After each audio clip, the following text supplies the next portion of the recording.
Hello, everyone. So today we're gonna go into the tarot cards a little bit, and so this is a subject that's always fascinated me. Um, Ever since I was very young age, I got into tarot cards, and but I think that it would be cool to look beyond any one tradition and just kind of try to understand these cards all together. Now, I immediately know that I am far out of my depth here.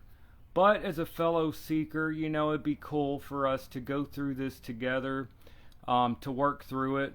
Many of you have heard this information many times before, but there's a lot of stuff going out around out there about the history of tarot. Some people believe that it's an ancient Egyptian survival of ancient wisdom passed down through the ages. And then other people point to the fact that tarot seems to have begun as a form of gameplay up until the 18th century. There doesn't seem to be a whole lot of occult interest in the tarot up until the late 18th century, with Aliette talking about tarot divination. And then Court de Geblin with his Le Monde Primitif writing about and hinting at the tarot being part of some universal alphabet that contains ancient wisdom. So, and then you have like the occult tarot especially developing, at least in its published forms in the 1850s, with the writings of Eliphas Levi talking about the Hebrew letters, and you have like the Oswald Wirth tarot, and then you have like the Rider-Waite-Smith and the decks based on the Hermetic Order of the Golden Dawn and the Thoth deck and a lot of modern decks and Builders of the Adytum and all these different decks. So it would be cool to go through this together and work through some of this history. And there's different ways of looking at this. Now, where does this all begin? It's really pretty fascinating. It's pretty fascinating. It's often incorrectly said that playing cards came from the tarot. It's actually the other way around. The earliest decks seem to have been the Mamluk playing card decks that were popular in Egypt, and then in the 14th century came into Europe. People started using these playing cards. And these had four suits, which were coins, polo sticks, cups, and swords. And then you had three court cards. So altogether you had 52 cards, and this looks a lot like our modern playing card packs. And four suits. So this actually came first and entered into Europe in the 14th century. And then you had various tarot cards that suddenly introduced the trionfi, the full and 21 trump cards. So this suddenly appeared in the late 1400s, early 1500s. You had various tarot packs that had the trionfi or the trump cards, and these depicted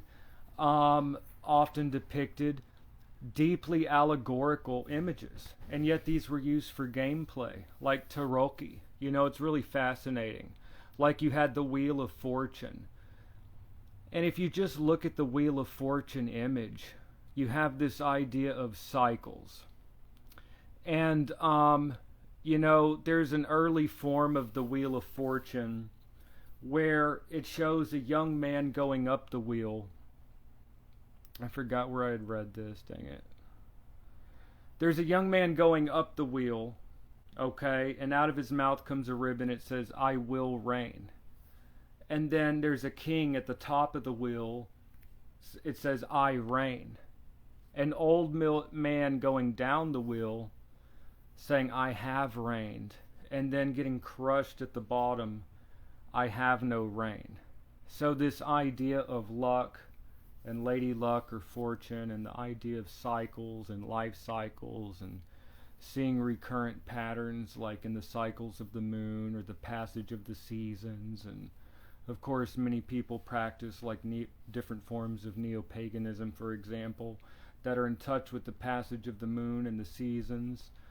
So, that has a lot of that really strikes a deep chord with many people. And the idea that the 10 pip cards, for example, can be associated with the 10 Sephiroth of the Tree of Life within 4 elements.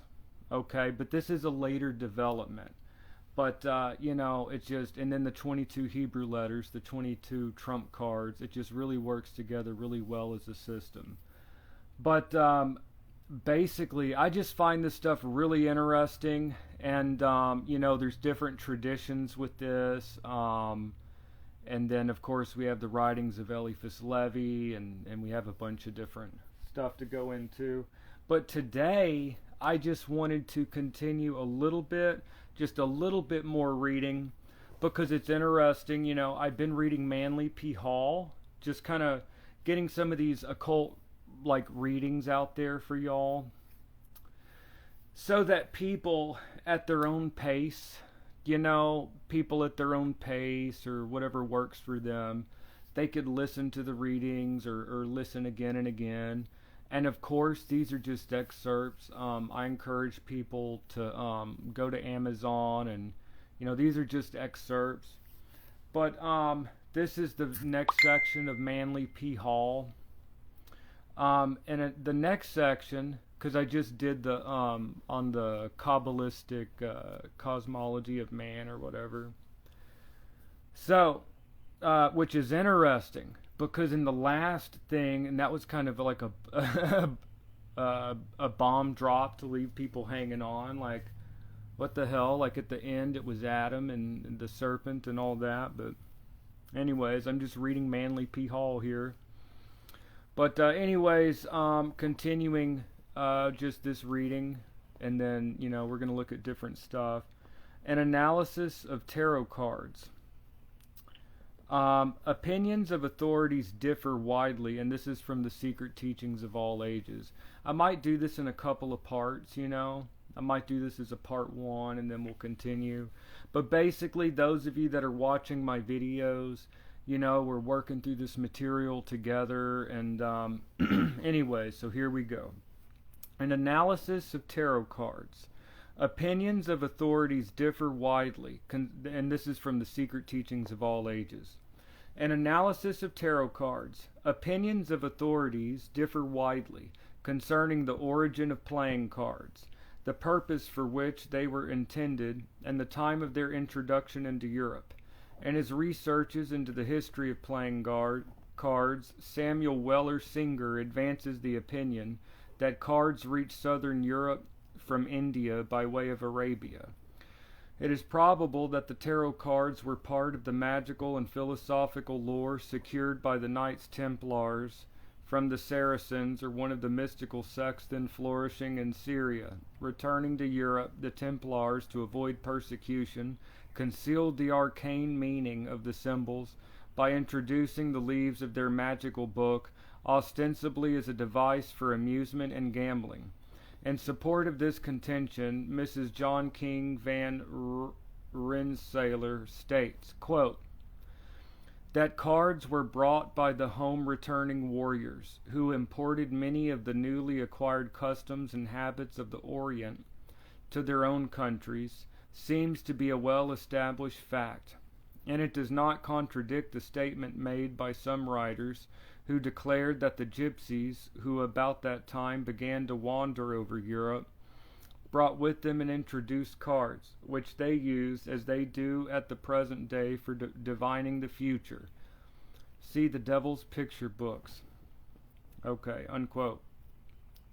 Through the gypsies, the tarot cards may be traced back to the religious symbolism of the ancient Egyptians.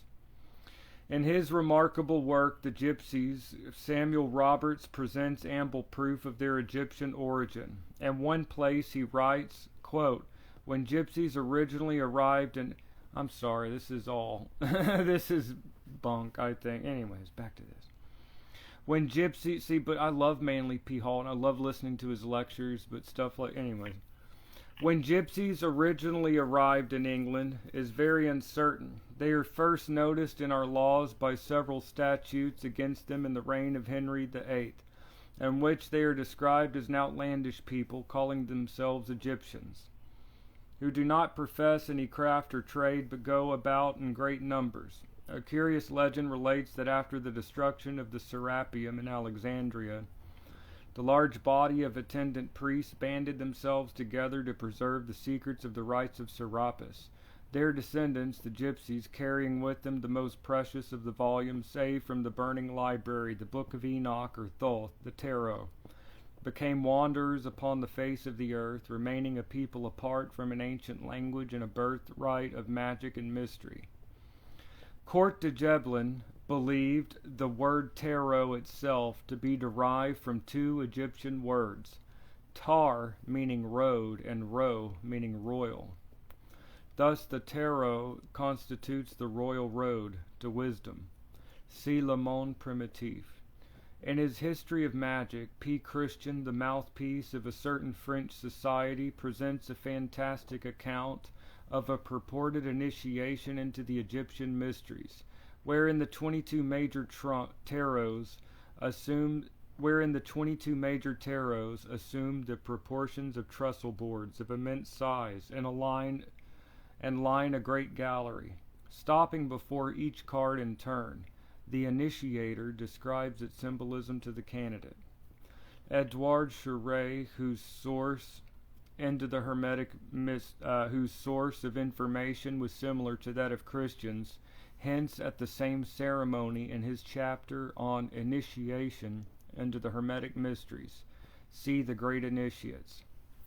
While the Egyptians may well have employed the tarot cards in their rituals, these French mystics present no evidence other than their own assertions to support this theory. The validity also of the so-called Egyptian tarots now in circulation has never been satisfactorily established.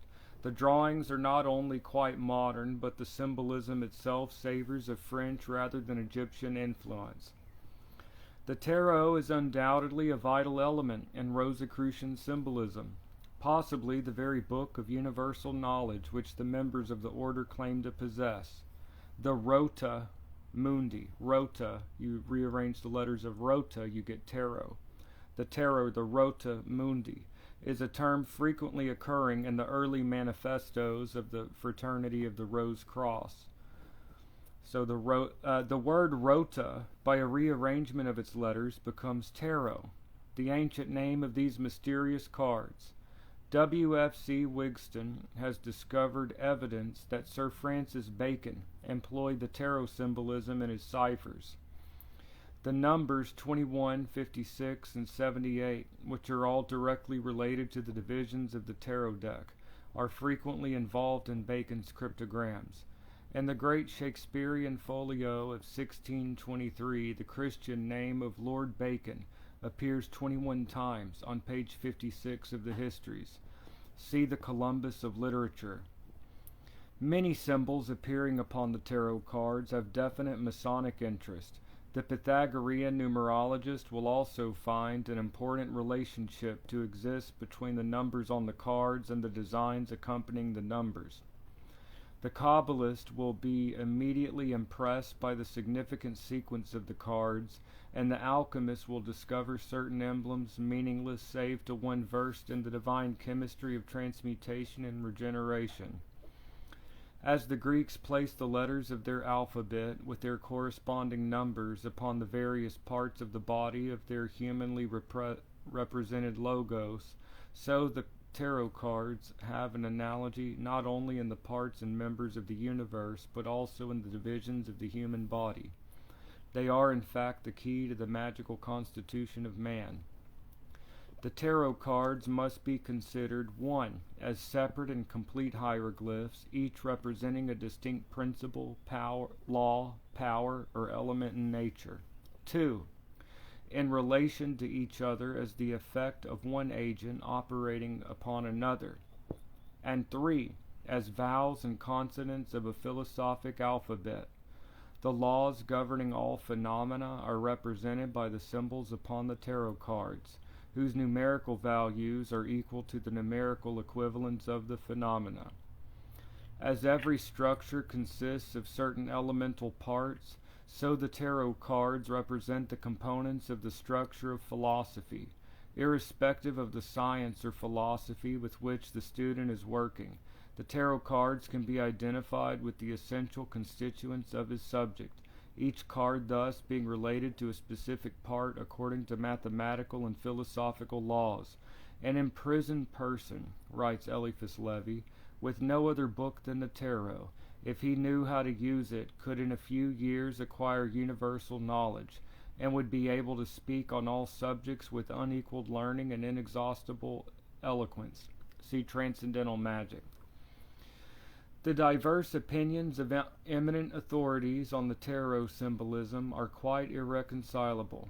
The conclusions of the scholarly Courtegeblin and the bizarre Grand Attila, the first authorities on the subject, that's Courtegeblin that wrote Le Monde Primitif, that first hinted at the tarot being part of an ancient book of Egyptian wisdom, and where like the star card was really Isis, or like it's the idea that the tarot trumps had secret wisdom and hinted at that it was tied to an alphabet. Courtegeblin and the 1700s. And then Attila writing about divination. These were both in the 1700s, which were pre-Levi. Anyways, so the conclusions of the scholarly Courtegeblin and the bizarre Grand Attila, the first authorities on the subject, not only are at radical variance, but both are equally discredited by Levi, who in the 1850s, in the next century, whose arrangement of the tarot trumps was rejected in turn by Arthur Edward Waite and Paul Case as being an effort to mislead students. The followers of Levi, especially Papus, Christian, Westcott, and Charest, are regarded by the Reformed tarotists as honest but benighted individuals who wandered in darkness for lack of Pamela Coleman Smith's new deck of tarot cards with revisions by Mr. Waite. Damn, Manly P. Hall, okay. Most writers on the tarot, Mr. Waite a notable exception, have proceeded upon the hypothesis that the 22 major trumps represent the letters of the Hebrew alphabet. This supposition is based upon nothing more substantial than the coincidence that both consist of 22 parts. That Postel, Saint Martin, and Levi all wrote books divided into sections corresponding to the major tarots is an interesting sidelight on the subject. The major tarot cards portray incidents from the book of Revelation, and the Apocalypse of St. John is also divided into 22 chapters. Assuming the Kabbalah to hold the solution to the tarot riddle, seekers have often ignored other possible lines of research. The task, however, of discovering the proper relationship sustained by the tarot trumps to the letters of the Hebrew alphabet and the passive wisdom thus far has not met with any great measure of success. Well, it depends on the school of thought that you follow, but the major trumps of the tarot and the 22 letters of the Hebrew alphabet cannot be synchronized without first fixing the correct place of the unnumbered or zero card, Lemat, the full. Levi places this card between the 20th and the 21st tarots, assigning to it the Hebrew letter Shin. The same order is followed by Papus, Christian, and Waite, the last, however, declaring the arrangement to be incorrect. Westcott makes the zero card the 22nd of the tarot major trumps. On the other hand, both Courtegeblin and Paul Case place the unnumbered card before the first numbered card of the major trumps. For if the natural order of the numbers, according to either the Pythagorean or Kabbalistic system, be adhered to, the zero card must naturally precede the number 1. And then here on the previous page it says Early Portuguese cards. From Chado's Origin and History of Playing Cards. Okay, it says here, in writing of the deck from which the four cavaliers, or jacks, here reproduced were taken, William Andrew Chado notes, quote, some of the specimens of Portuguese cards given in the Jeu de Cartes, Tarot de Cartes, oh man, I know I'm butchering this, Tarot de Cartes numéral, have very much the appearance of having been originally suggested by, if not copied from, an Oriental type, more especially in the suits of Denari and Vistani, money and clubs. In those cards, the circular figure, generally understood as representing Denari or money, is certainly much more like the chakra or Vishnu, as seen in the Hindustanic drawings, than a piece of coin, while on the top of the club is a diamond proper, which is another of the attributes of the same deity. Also worthy of note are the Rosicrucian and Masonic emblems appearing on various medieval decks. That the secret of these organizations were often concealed in cryptic engravings, it is very probable that the enigmatic diagrams upon various decks of cards were used both to conceal and to perpetuate the political and philosophical arcana of these orders.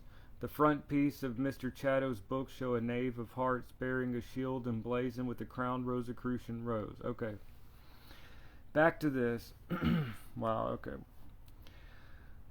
This does not dispose of the problem, however, for efforts to assign a Hebrew letter to each tarot trump and sequence produce an effect far from convincing. Okay, this is just all of this, just to give different opinions and different perspectives. Today we're just looking, this is what Manly P. Hall is saying in the Secret Teachings of All Ages. So there's different views and different viewpoints. For example, Levy assigns, like it's a total different way of doing the trumps and everything, so. This does not dispose of the problem, however, for efforts to assign a Hebrew letter to each tarot trump and sequence produce an effect far from convincing.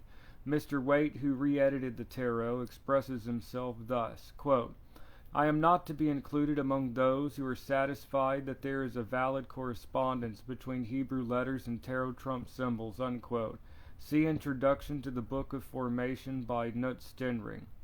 The real explanation may be that the major tarots no longer are in the same sequence as when they formed the leaves of Hermes' sacred book, for the Egyptians, or even their Arabian successors, could have purposely confused the cards so that their secrets might be better preserved. You know what? It's good, though, that we're getting a different perspective, See, I've read...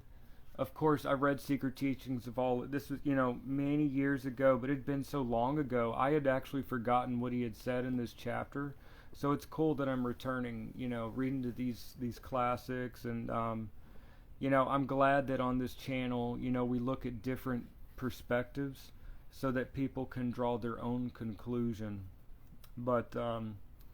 So, apparently, Manly P. Hall, I had forgotten about this. He doesn't necessarily agree with he doesn't seem to necessarily agree with the Golden Dawn way, or the Eliphas Levi way, or whatever. Anyways, back to this. Mr. Case has developed a system which, while superior to most, depends largely upon two debatable points, namely, the accuracy of Mr. Waite's revised tarot, and I guess like the Magician card, for example, straight from Waite, and the justification for assigning the first letter of the Hebrew alphabet to the unnumbered or zero card. Since Aleph, the first Hebrew letter, has the numerical value of 1, its assignment to the zero card is equivalent to the statement that 0 is equal to the letter Aleph, and therefore synonymous with the number 1. With rare insight, Kurt de Geblen assigned the zero card to Ein Sof, the unknowable first cause. As the central panel of the Bimbine tablet represents the creative power surrounded by 7 triads of manifesting divinities, so may the zero card represent that eternal power of which the 21 surrounding or manifesting aspects are but limited expressions. If the 21 major trumps be considered as limited forms existing in the abstract substance of the zero card, it then becomes their common denominator. Which letter, then, of the Hebrew alphabet is the origin of all the remaining letters? The answer is apparent: Yod. In the presence of so many speculations, one more may not offend. The zero card, Lamad, the full, has been likened to the material universe because the mortal sphere is the world of unreality. The lower universe, like the mortal body of man, is but a garment, a motley costume. So the lower universe, like the mortal body of man, is but a garment, a motley costume, well likened to cap and bells. Beneath the garments of the full is the divine substance, however, of which the jester is but a shadow. This world is a Mardi Gras, a pageantry of divine sparks masked in the garb of fools. It's interesting. I just drawn the adjustment card today. Anyways, was not this card, zero card, the fool, placed in the tarot deck to deceive all who could not pierce the veil of illusion? Interesting. So I'm going to read that again. Let's see here. With rare insight, Kortegeblen assigned the zero card to Ein Sof, the unknowable first cause. As the central panel of the Bimbine tablet represents the creative power surrounded by 7 triads of manifesting divinities, so may the zero card represent that eternal power, of which the 21 surrounding or manifesting aspects are but limited expressions. If the 21 major trumps be considered as limited forms existing in the abstract substance of the zero card, it then becomes their common denominator. Which letter, then, of the Hebrew alphabet is the source of all the remaining letters? The answer is apparent: Yod. In the presence of so many speculations, one more cannot offend. The zero card, Lamat, the full, has been likened to the material universe, because the mortal sphere is the world of unreality. The lower universe, like the mortal body of man, is but a garment, a motley costume, well likened to cap and bells. Beneath the garments of the full is the divine substance, however, of which the jester is but a shadow. This world is a Mardi Gras, a pageantry of divine sparks masked in the garb of fools. Was not this zero card, the fool, placed in the tarot deck to deceive all who could not pierce the veil of illusion? Okay, and you know what? I think I'm going to stop there for just a minute, and we're going to pick up here in just a bit. And you know what we're going to do? We're just going to keep this going as a non-stop study. You know, we'll have our morning readings, and then later we'll have another talk, and we're just going to pump out more and more videos, a little bit of everything. So anyways, so I'm going to see y'all in the next video, and again, that's just, we're reading just some of these classics, pumping some of this out, so that people can go back and read through and listen again. But that's just we'll do that as a part 1, and then here in a bit we'll do part 2. And we're just reading a little bit of Secret Teachings of All Ages. We're getting Manly P. Hall. What did Manly P. Hall have to say, on the tarot? We're going to do that as a part 1. So I will see y'all in the next video. Hope everyone's having a wonderful day. And see y'all in the next video.